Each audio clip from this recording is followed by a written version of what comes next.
السلام علیکم ورحمۃ اللہ وبرکاتہ۔ ناظرین، کیا آپ کو معلوم ہے کہ مسئلہ فدق کو مختلف فی مسائل میں سے کیوں بنا کر کے پیش کیا جاتا ہے؟ بخاری شریف کے اندر ایک حدیث ہے جس کا خلاصہ یہ ہے کہ سیدہ فاطمہ الزہرا رضی اللہ تعالی عنہا نے سیدنا حضرت ابوبکر صدیق سے فدق کا مطالبہ کیا، تو سیدنا حضرت ابوبکر صدیق رضی اللہ تعالیٰ عنہ نے سیدہ فاطمہ کو جواب کے طور پہ نبی علیہ الصلوۃ والسلام کی ایک حدیث سنائی کہ انبیاء جو کچھ درم و دینار چھوڑتے ہیں وہ صدقہ ہوتا ہے۔ انبیاء کی میراث مالی وراثت نہیں بلکہ انبیاء کی میراث علم ہوتا ہے۔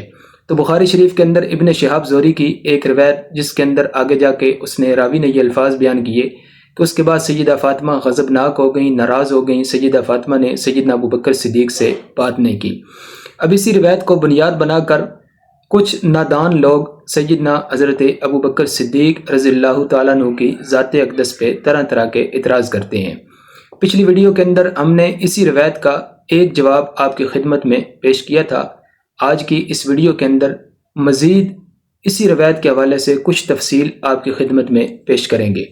ناظرین، اس کا جواب نمبر 2 یہ ہے کہ سیاہ ستہ کی تمام کتابوں میں بہت سی سندوں کے ساتھ یہ حدیث مروی ہے اور ناراضگی کا فقرہ ابن شہاب زہری نے بیان کیا ہے۔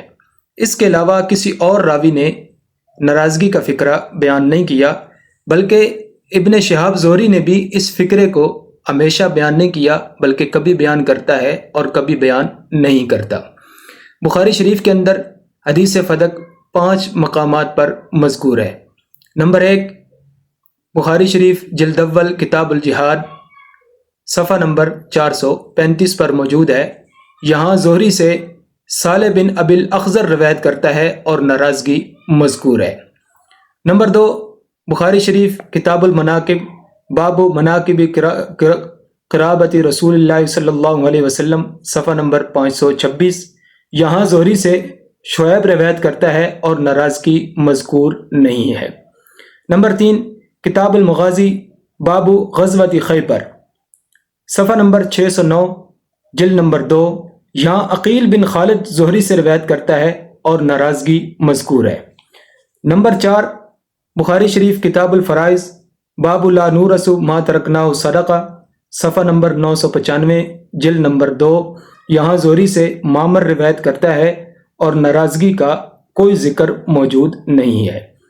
نمبر 5، باب حدیث بنی نذیر صفحہ نمبر 576 جلد نمبر 2، یہاں زہری سے معمر روایت کرتا ہے اور ناراضگی کا کوئی ذکر موجود نہیں ہے۔ یہ حدیث مسلم شریف میں بھی 3 سندوں سے مروی ہے۔ نمبر 1، زہری سے عقیل بن خالد کی روایت ہے اور ناراضگی مذکور ہے۔ نمبر 2، زہری سے معمر بن راشد کی روایت ہے اور ناراضگی مذکور ہے۔ نمبر 3، زہری سے صالح بن الاصغر کی روایت ہے اور ناراضگی مذکور نہیں ہے۔ سنن ابی داؤد میں یہ حدیث 4 سندوں سے مروی ہے۔ نمبر 1، زہری سے عقیل بن خالد روایت کرتا ہے اور ناراضگی کا کوئی ذکر نہیں ہے۔ سنن ابی داؤد صفحہ نمبر 57 جلد نمبر 2۔ نمبر 2، زہری سے شعیب بن ابی حمزہ روایت کرتا ہے اور ناراضگی کا کوئی ذکر موجود نہیں ہے۔ سنن ابی داؤد صفحہ نمبر 58 جلد نمبر 2۔ نمبر 3، سنن ابی داؤد صفحہ 58 جلد نمبر 2، زہری سے صالح بن ابی الاصغر روایت کرتا ہے اور ناراضگی کا کوئی ذکر موجود نہیں ہے۔ نمبر 4، ابو طفیل سے ولید بن جمیل روایت کرتا ہے اور ناراضگی کا کوئی تذکرہ موجود نہیں ہے۔ صفحہ نمبر 59 جلد نمبر 2۔ ترمذی شریف میں یہ روایت 2 مقامات پر موجود ہے۔ نمبر 1، سنن ترمذی باب ما جاء فی ترکۃ النبی صلی اللہ علیہ وسلم جلد 1 صفحہ نمبر 214۔ اس حدیث کے اصل راوی حضرت ابو ہریرہ رضی اللہ تعالی عنہ ہیں اور ناراضگی کا کوئی تذکرہ موجود نہیں ہے۔ نمبر 2، شمائل ترمذی باب ما جاء فی میراث النبی صلی اللہ علیہ وسلم صفحہ نمبر 29، یہاں بھی حضرت ابو ہریرہ رضی اللہ تعالیٰ عنہ سے روایت ہے اور ناراضگی کا کوئی ذکر موجود نہیں ہے۔ امام ابو جعفر محمد بن جریر طبری نے حدیث فدق کو خوب مفصل لکھا اور امام ابن جریر طبری کی سند میں بھی زہری سے معمر بن راشد ہی کی روایت ہے اور ناراضگی کا کوئی تذکرہ نہیں ہے۔ یہ بات تاریخ الامم والمملوک جلد نمبر 2 صفحہ نمبر 448 پر موجود ہے۔ اب اس ساری بات کا خلاصہ ناظرین، حدیث فدق ان کتابوں میں کل 14 مقامات پر مذکور ہے، ان میں سے صرف 4 مقامات پر ناراضگی کا ذکر ہے، جبکہ باقی 10 مقامات میں ناراضگی کا کوئی ذکر نہیں ہے۔ یہ حدیث اصل میں 3 صحابہ سے مروی ہے۔ نمبر 1 ام المومنین سیدہ عائشہ صدیقہ رضی اللہ تعالی عنہا، نمبر 2 حضرت ابو طفیل رضی اللہ تعالی عنہ، نمبر 3 حضرت ابو ہریرہ رضی اللہ تعالی عنہ۔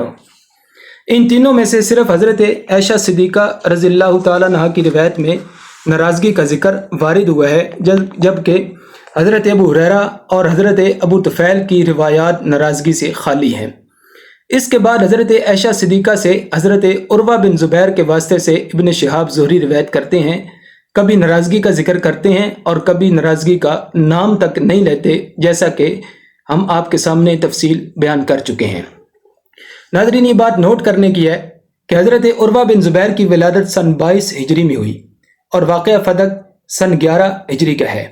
اب سوچنا چاہیے کہ جن 10 مقامات پر ناراضگی کا ذکر نہیں کیا گیا اس کی وجہ کیا ہے۔ تھوڑا سا تأمل کرنے سے معلوم ہو جاتا ہے کہ جن صاحبان نے ناراضگی کے فکرے کو ترک کیا ہے انہوں نے عمدن ترک کیا ہے اور اس واسطے ترک کیا ہے کہ اس کی زیادتی کو قابل قبول نہیں سمجھتے، اور کسی روایت میں ثقہ کی زیادتی ہمیشہ مقبول نہیں ہوتے، بلکہ زیادت ثقہ کے مقبول ہونے کی شرط یہ ہے کہ وہ زیادتی صریح عقل کے خلاف نہ ہو۔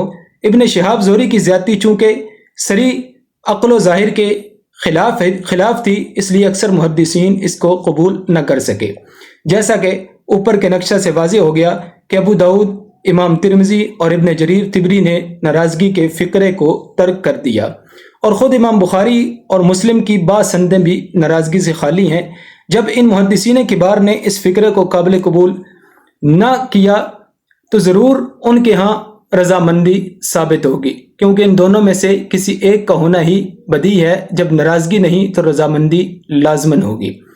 اس توجیہ سے معلوم ہوا کہ جن 10 مقام میں ناراضگی متروک ہے وہ سب کے سب اشارہ رضامندی کے مقام ہیں، اور یہ محدثین رضامندی کے قائل تھے۔ اگر رضامندی کے قائل نہ ہوتے تو ضرور ناراضگی والے فکرے کو تحریر کر جاتے۔ جو لوگ کہتے ہیں کہ اہل سنت کی کتابوں میں رضامندی کی کوئی روایت نہیں پائی جاتی، وہ تدبر سے کام نہیں لیتے۔ ان 14 مقامات میں سے اگر 4 ناراضگی کے ہیں تو 10 رضامندی کے بھی تو ہیں۔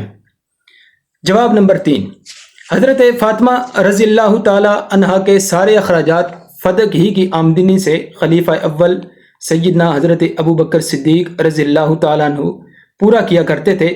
نہج البلاغہ کی فارسی شرح از علامہ سید علی نقی فیض الاسلام جلد نمبر 5 صفحہ نمبر 960 وہ لکھتے ہیں، ظاہر ہے کہ اگر حضرت فاطمہ حضرت ابو بکر صدیق سے ناراض ہوتی تو ان کے دیے ہوئے سال بھر کے خرچے ہرگز قبول نہ فرماتی۔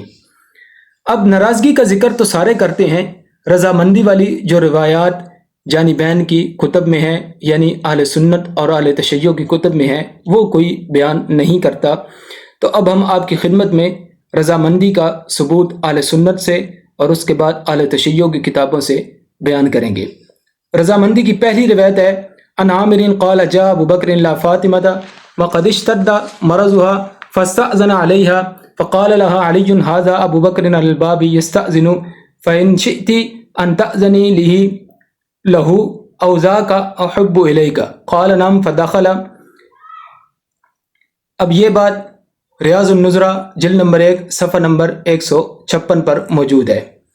روایت نمبر 2، عن الاوزاعی قال بلغنی عن فاطمة بنت رسول اللہ صلی اللہ علیہ وسلم غضبت على ابی بکر فخرج حتى قام على بابها في يوم حار ثم قال لا ابرح مكاني حتى ترضي عني بنت رسول اللہ صلی اللہ علیہ وسلم فدخل عليها لترضي فرضیت۔ ریاض النظرہ جلد نمبر 1 صفحہ نمبر 197۔ اس روایت کا بھی واضح مطلب ہے کہ سیدہ فاطمہ سیدنا حضرت ابو بکر صدیق رضی اللہ تعالی عنہ سے ناراض نہیں تھی۔ اب رضامندی کا ثبوت شیعہ کتب سے ملاحظہ فرمائیں۔ روایت نمبر 1، کان رسول اللہ صلی اللہ علیہ وسلم یأخذ من فدق قوتکم ویقسم الباقی ویحمل منہ فی سبیل اللہ ولک علی اللہ ان اصنع بها کما کان یصنع فرضیت بذلک واخذت العہد علیہ به وکان یأخذ علتها فيدفع إليهم منها ما يكفيهم ثم فعلت الخلفاء بعده كذلك إلى أن ولی معاویہ۔ شرح نہج البلاغہ صفحہ نمبر 160 جلد نمبر 5 مطبوعہ ایران از علامہ میثم بحرانی۔ اب اس ساری بات کا خلاصہ، اس روایت سے 4 مسئلے ثابت ہوئے۔ نمبر 1، فدق کے متعلق نبوی طرز عمل میں اور صدیقی طرز عمل میں کوئی تفاوت نہیں تھا۔ نمبر 2، حضرت ابوبکر صدیق رضی اللہ تعالیٰ عنہ پر حضرت فاطمہ رضی اللہ تعالیٰ عنہ راضی تھیں اور صدیقی طرز عمل آپ کو پسند تھا۔ نمبر 3، اہل بیت کے گھریلو اخراجات آخری دم تک فدق کی آمدنی میں سے حضرت ابوبکر صدیق پورے کرتے رہے۔ نمبر 4، خلفائے اربعہ کی کارروائی فدق کے متعلق ایک ہی طرح کی رہی۔ رضامندی کی روایات اور کتابوں میں بھی پائی جاتی ہیں۔ نمبر 1، درہ نجفیہ شرح نہج البلاغہ مطبوعہ تہران صفحہ نمبر 332، یہ اہل تشیع کی کتاب ہے، اس میں بھی رضامندی کی روایات موجود ہیں۔ نمبر 2، حدیدی شرح نہج البلاغہ جلد نمبر 2 صفحہ نمبر 296، یہ بھی اہل تشیع کی کتاب ہے۔ نمبر 3، سید علی نقی فیض الاسلام کی فارسی شرح مطبوعہ ایران صفحہ نمبر 960، اس پر بھی رضامندی کی روایات موجود ہیں۔ ناظرین، شیعہ مذہب کے مطابق حضرت فاطمہ کا مطالبہ ہی درست نہ تھا، کیونکہ یریدون ان یتحاکموا الی الطاغوت کے تحت تمام شیعہ تفاسیر میں لکھا ہوا ہے اگر کوئی باطل حاکم ہے تو اس کے پاس کوئی مقدمہ لے جانا جائز ہی نہیں ہے، اگرچہ وہ حق دلائے تو بھی حرام ہوگا۔ جبکہ اہل سنت کی طرف سے اس کا جواب یہ ہے کہ چونکہ حضرت ابوبکر صدیق رضی اللہ تعالیٰ عنہ رقیق القلب تھے تو حضرت سیدہ فاطمہ رضی اللہ تعالی عنہا نے مطالبہ کر کے امت کو تعلیم دی تھی کہ حضرت ابوبکر نے رقت قلبی کے باوجود جب محمد کی بیٹی کو بغیر حق کے نہ دیا تو باقی دین میں سیدنا حضرت ابوبکر صدیق رضی اللہ تعالیٰ عنہ کبھی بھی کمی اور زیادتی نہیں کر سکتے۔ ناظرین، اگر آپ کو یہ ویڈیو پسند آئی ہے اس کو لائک کریں، شیئر کریں اور کمنٹ کے اندر اپنی رائے کا اظہار ضرور کیجیے۔ اب اگلے پارٹ کے اندر ہم آپ کے سامنے حاضر ہوں گے، اہل تشیع سے کچھ علمی سوالات ان کی خدمت میں پیش کریں گے تاکہ وہ حقیقت کو پہچان سکیں اور ان کے جوابات امت کو بتا سکیں۔